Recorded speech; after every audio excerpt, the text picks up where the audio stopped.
In this manner, Susruta mended a nose of some 26 centuries ago. ఇట్లాగా సుశ్రుత నోస్ని బాగు చేశాడు అన్నమాట ప్లాస్టిక్ సర్జరీ తోటి. ఎప్పుడు 26 centuries ago ముందుగానే. And what he did not greatly different from what a plastic surgeon would do today. అప్పుడు సుశ్రుత చేసింది as same ఇప్పుడు ప్లాస్టిక్ సర్జన్స్ ఎలా చేస్తున్నారు అలానే అప్పుడు సుశ్రుత చేశాడనమాట. In fact Sushruta is today recognized as the father of plastic surgery all over the world. సుశ్రుతని father of plastic surgery అని ప్రపంచం మొత్తం అందరూ పిలుస్తున్నారు. He treatise Sushruta Samhita has considerable medical knowledge of relevance even today. Important book ఒకటి రాశాడనమాట సుశ్రుత సంహిత. ఆ బుక్లో ఇప్పటికీ మెడికల్ నాలెడ్జ్కి సంబంధించిన ఇంపార్టెంట్ పాయింట్స్ అందులో ఇప్పటికీ ఉన్నాయి. It indicates that India was far ahead of the rest of world in medical knowledge. మొత్తం వరల్డ్ కంటే కూడా ప్రపంచం కంటే కూడా ఇండియా మెడికల్ నాలెడ్జ్లో అందరికంటే ముందుంది అనేసి చెప్పచ్చు మనము. Born in the 6th century BC, Sushruta was a descendant of Vedic sage Vishwamitra.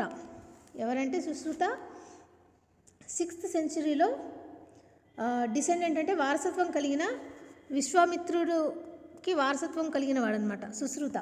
He learn surgery and medicine at the feet of Daivadasa Dhanvantari and his hermitage at Varanasi. అతను ఎక్కడ నేర్చుకున్నాడు సర్జరీ? వారణాసిలో నేర్చుకున్నాడు. Later he became an authority in not only surgery but also in other branches of medicine. అట్లానే తర్వాత అదేంటిది సర్జరీలోనే కాకుండా మిగతా బ్రాంచెస్ మెడికల్కి సంబంధించిన మిగతా బ్రాంచెస్లో కూడా తను బాగా నేర్చుకున్నాడు, అన్నీ చేయడం మొదలుపెట్టాడు. He was the first physician to advocate what is today known as cesarean operation. ఈ సిజేరియన్ ఆపరేషన్ ఇప్పుడు ఎవరికి చేస్తారో అవి తను ఫస్ట్ మొదలుపెట్టింది తనే అనమాట. He was also an expert in removing urinary stones, locating and treating fractures and doing I operations of cataract. అట్లానే యూరినరీ ట్రాక్లో స్టోన్స్ ఉంటాయి అవి రిమూవ్ చేయడము, అట్లానే ఫ్రాక్చర్స్ ఎక్కడ ఫ్రాక్చర్ అయ్యిందని లొకేట్ చేసి వాటిని ట్రీట్ చేసేవాడంట. అట్లానే క్యాట్రాక్ట్ కంటికి వచ్చే క్యాట్రాక్ట్ ఐ ఆపరేషన్స్ కూడా చేసేవాడంట. His suggestion to give wine to patients about to be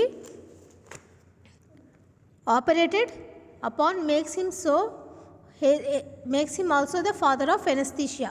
మత్తు ఇచ్చి వైన్ ఇచ్చి వాళ్ళని పడుకోబెట్టి మత్తు వచ్చిన తర్వాత వాళ్ళకి ఆపరేషన్ చేసేవాడు అనమాట. దాన్ని బట్టి కూడా ఏమంటున్నారంటే ఫాదర్ ఆఫ్ అనెస్థీషియా అని కూడా పిలుస్తున్నారు. ఫస్ట్ ఏమని పిలిచారు? అట్లా ఫాదర్ ఆఫ్ ఎనెస్థీషియా అని పిలిచారు. In his treatise Sushruta list 101 types of instruments. His సమధామ యంత్రాస్ are the first forms of the modern surgeon spring forceps and dissection and dressing forceps. తన దగ్గర ఉన్న ఇన్స్ట్రుమెంట్స్, తన దగ్గర 101 టైప్స్ ఆఫ్ ఇన్స్ట్రుమెంట్స్ ఉన్నాయంట సుశ్రుత దగ్గర. ఆ ఇన్స్ట్రుమెంట్స్ తోటి ఏం చేసేవాడు? డిసెక్షన్ చేసేవాడు. డిసెక్షన్ మీన్స్ బాడీని కట్ చేసి ఓపెన్ చేసి చూడటం అనమాట. అవన్నీ స్ప్రింగ్ ఫోర్సెప్స్ అట్లాంటివన్నీ కూడా ఉన్నాయన్నమాట. In fact his system of naming surgical tools after the animals or birds they resemble in shape. అది షేప్ని బట్టి అవి ఏ షేప్ ఉన్నాయి బట్టి దాన్ని బట్టి వాటికి నేమ్ ఇచ్చేవాడు అనమాట. For example crocodile forceps. ఆ ఫోర్సెప్స్ క్రొకడైల్లా ఉంది కాబట్టి క్రొకడైల్ ఫోర్సెప్స్. హాక్స్బిల్ ఫోర్సెప్స్ అంటే హాక్లా ఉండే ఫోర్సెప్స్ అనేసి వాటి బర్డ్స్ కానీ యానిమల్స్ పేర్లు పెట్టి పెట్టేవాడు అనమాట. Is adopted even today. ఇప్పటికీ కూడా అలానే పేర్లు పెడుతున్నారు. Sushruta was also an excellent teacher. తను అట్లానే మంచి మెడికల్ నాలెడ్జ్ ఉన్న అతనే కాకుండా మంచి టీచర్ కూడా. He told his pupils that one could become good physician only if one new both theory and practice. ఏమని నేర్పించేవాడు తన స్టూడెంట్స్కి? ఎవరైనా గుడ్ ఫిజిషియన్ అవ్వాలి అంటే వాళ్ళు ఏమవ్వాలి? వాళ్ళకి థియరీ ఉండాలి, ప్రాక్టీస్ కూడా ప్రాక్టికల్ నాలెడ్జ్ కూడా ఉండాలి. ప్రాక్టీస్ చేస్తేనే వస్తుంది కాబట్టి థియరీ నాలెడ్జ్ ఉండాలి, ప్రాక్టికల్ నాలెడ్జ్ ఉండాలి ఎవరైనా గుడ్ ఫిజిషియన్ అవ్వాలంటే అని చెప్పేవాడు అనమాట. He advise his pupils to use carcasses as models for practice before surgery. వాళ్ళు సర్జరీకి ముందు కర్కాసెస్ తోటి ప్రాక్టీస్ చేయమని నేర్పించేవాడు అనమాట Sushruta. Children, I think you understood the lesson. అర్థమైందా? ఓకే చిల్డ్రన్, నెక్స్ట్ క్లాస్లో క్వశ్చన్ ఆన్సర్స్ చెప్తాను.